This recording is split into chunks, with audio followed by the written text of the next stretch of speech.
So I think 9:15 is a more appropriate time for starting everything to do with markets. I must admit that when we were up this year in terms of deciding what the theme of the conference should be, and the carnage that we saw in September and October, we had our own thoughts in terms of whether will there be any theme left to discuss this year. And therefore, we wanted to put our heads together to say if we are discussing what it looks like over the next 6 months, 9 months, 1 year. And India is, I had a friend of mine who's been brought up in the US, and strangely for the first time he came to India when he was 25 or 26.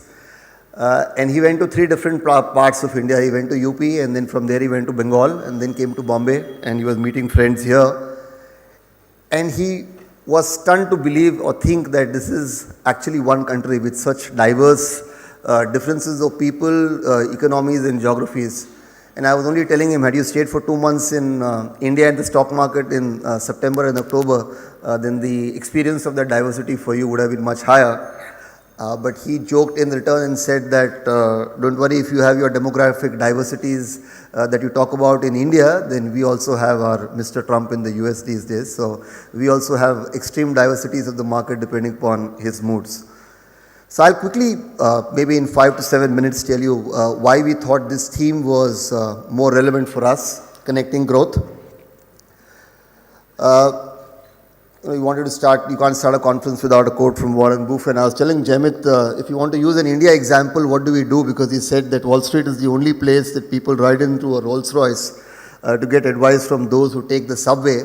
I wanted an Indian example, but Jamit made me believe that the subway in Bombay will have to be replaced by metro.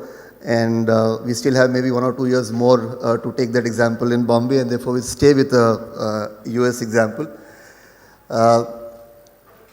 And this is the universal truth of all stocks. We have to remember that all that goes up goes down. And we must admit that we've had markets over the last 2 months which have been ridiculously crazy. I spent quick time on this. Of course, we know that the basis of the theme is because of 2 or 3 main factors that we think are playing around in the markets right now. And I'll move quickly to say the PE charts, if you see between the mid cap, small cap and Nifty, we saw the divergence during the time when Nifty was at 11,000, 11,500. Reminded of old times of 2008, markets were not as leveraged. But the big issue or big difference was that the P multiples of the mid cap and the small cap were running actually far ahead of the Nifty 50. And all of us at that point of time knew that there would be correction in the offering. We seem to be at a point in time where that divergence between the mid cap, small cap and the Nifty 50 seem to have reconciled and come to a common place. So it looks like a great opportunity at this point in time. The diversity between what we were worried about, the divergence between the mid cap, small cap and the Nifty seems to have corrected. So in light of that, it looks like an opportunity, but there are other factors that are important to look at. If you look at earning estimations, expectations are high. And let me run quickly to say that we think there could be a reasonable number of sectors where for financial year 1920, we think the estimates of earnings could be growth rate of higher than 20%. So we seem to be in a situation where the divergence of the mid cap, small cap and Nifty is corrected, which is very good for the markets. We think based on consensus that there are a good number of sectors over the next 1.5 years time where you'd see a growth rate year on year of 20% plus. So it's a good situation to be in. But how constantly do we see this?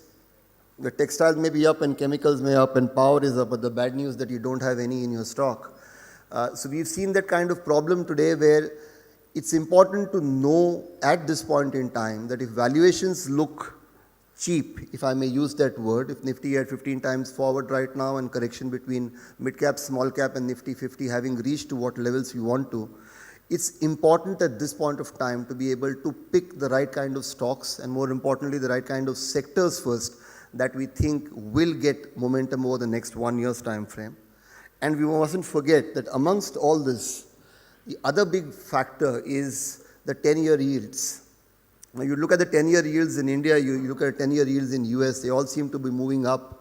And at the grassroots level, there has to be a difference between the bond Ps that you see and the equity Ps that you see. If bond yields go up, and 10-year we are seeing going up, it obviously means that cost of capital is going to be higher. If cost of capital is going to be higher, that's what is used to discount the cash flows on the equity market for the future.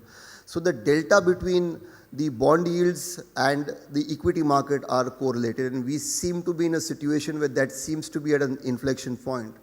The only point that we are trying to make, that valuations may look good at this point in time.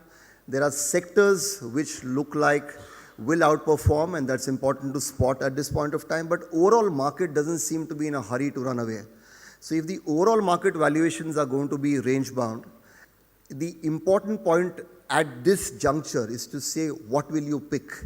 And if you pick something which will make sense for the markets 1 year from now, they have to be growth-oriented companies. And the whole reason why we focused on saying whether it's mid-cap, small-cap, or the focus needs to now shift in a market like this. I understand there are too many variables which will play out over the next 1 month to 6 months kind of a time frame. But in a given context like this, with the market the way it is at this point of time, we thought it is most opportune to pick a theme which will play out over the next 12 months, and that's the whole basis on which we are doing this. So spread between 10-year, I'm rushing through this to make sure that the whole sense of what we are, the conference is on about was what we were trying to cover.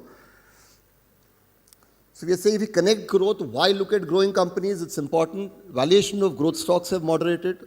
The earning growth that will come from different companies is going to be the key for what we will spot going forward.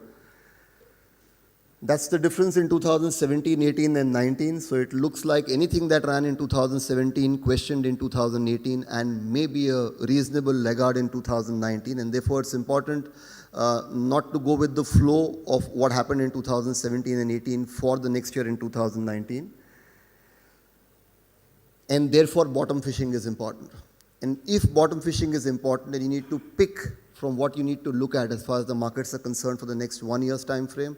We thought it's opportune at this conference of Kotak to discuss not essentially mid-cap or small-cap, but within the same space of mid-cap and small-cap, the growth-oriented companies, and that's what we need to watch out for. So ladies and gentlemen, that's the reason we thought the theme of this conference should be connecting growth. I'm happy welcoming all of you here over the next 2 days' time. We hope that we provide you access to the companies that we think will basically, based on this story, based on this movement that we'll see over the next 1 year's time frame.